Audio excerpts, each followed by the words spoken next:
Surf Nazis Must Die is a 1987 action comedy directed by Peter George and starring Gail Neely, Barry Brenner, Don Wildsmith, Michael Sonye, Joel Hile, Gene Mitchell, and Tom Shell.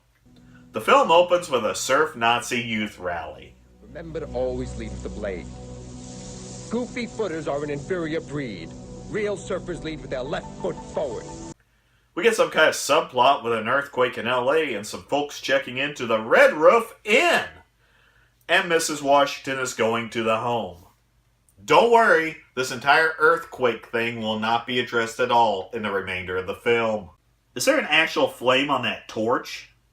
We're then treated to a day in the life of a surf Nazi, featuring surfing footage, looking at the ocean, and then going in themselves. Wouldn't that hook rust from the salt water? Meanwhile, Mrs. Washington turns the home into my uncle's house on a Tuesday night. There's a staff meeting. Why don't we cut the campfire girl shit? Ooh. And I guess they're planning a party, followed by jumping around a fire.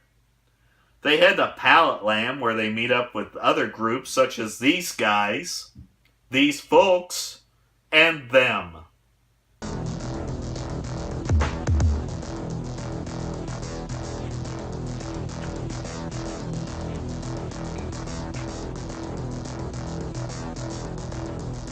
It's time to rip off the Warriors, I guess.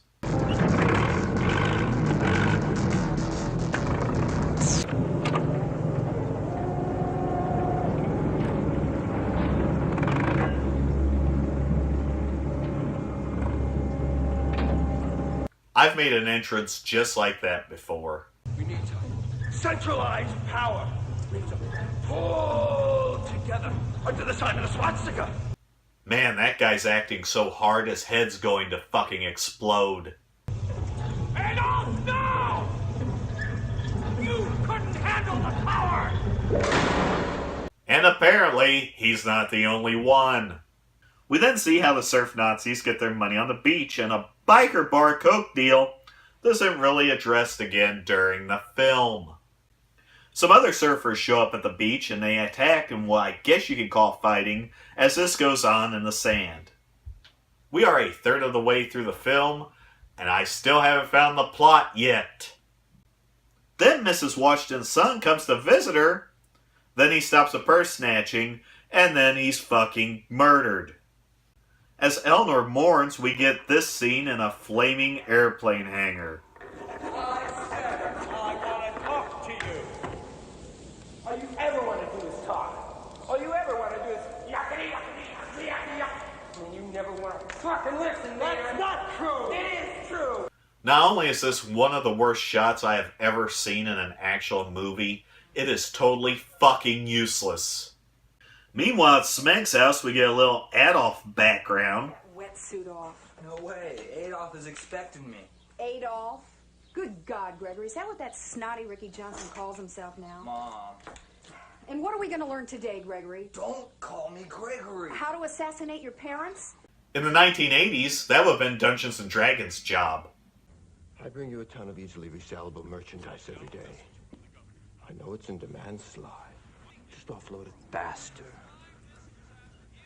It just doesn't work like that. Then lower your bottom end.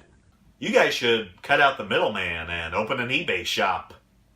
On the beach, Smeg spills his information and Mrs. Washington busts him out on it in front of the album cover of In the Court of the Crimson King by King Crimson? Oh look, 50% finished and still 0% plot. There's a bit of a surfing montage and then burning surfboards. They seek vengeance, so they attack a fisherman? Then attack people on the beach. There's no room for Jesus on the new beach. It's our final solution. The fuck? After all the chaos brought on by the surf Nazis, the other gangs get together to make a move. Then we get this useless scene of getting a new hook hand. Eleanor then goes shopping. I can get you shotguns. I can get you mace. Hell, I can get you grenades. Grenades. Wow, she really perked up at grenade. There's some more surfing, the gangs getting ready, beach fighting, a failed attack of their home, and then the next morning, this happens.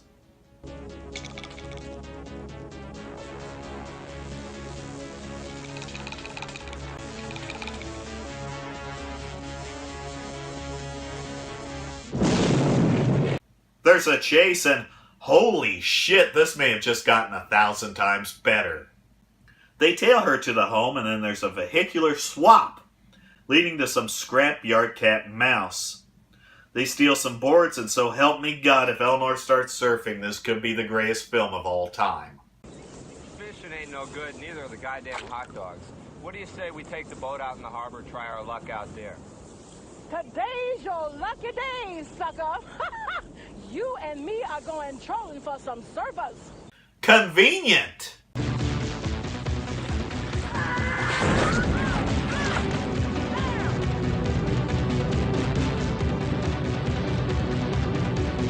Holy shit, she cut her fucking head off!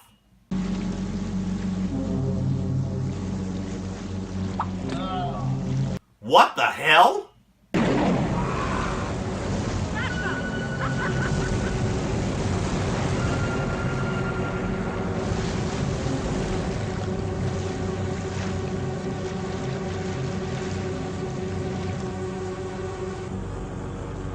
It's funny how he fell into that big wave, but the water looks calm in the next shot. There's a jump scare. Summer mama's home cooking, Ada.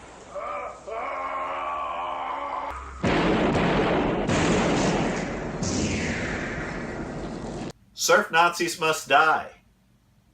Cool name. Shitty fucking movie. There's no plot to this thing. What you get is a dinner theater version of a smash-up of the Warriors and Death Wish. There's a ton of scenes that have no real connection to anything else going on in the plot, particularly the biker bar. We get that sequence, and it winds up serving absolutely no purpose. Before this week, I had never actually sat through the entire film, just catching bits and pieces here and there over the years.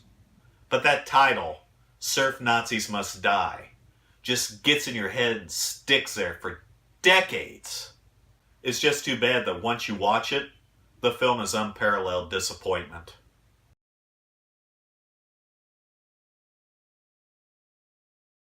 Okay, Smeg, I got a flash for you. Go live your life. See you later. Oh, can I borrow a couple bucks?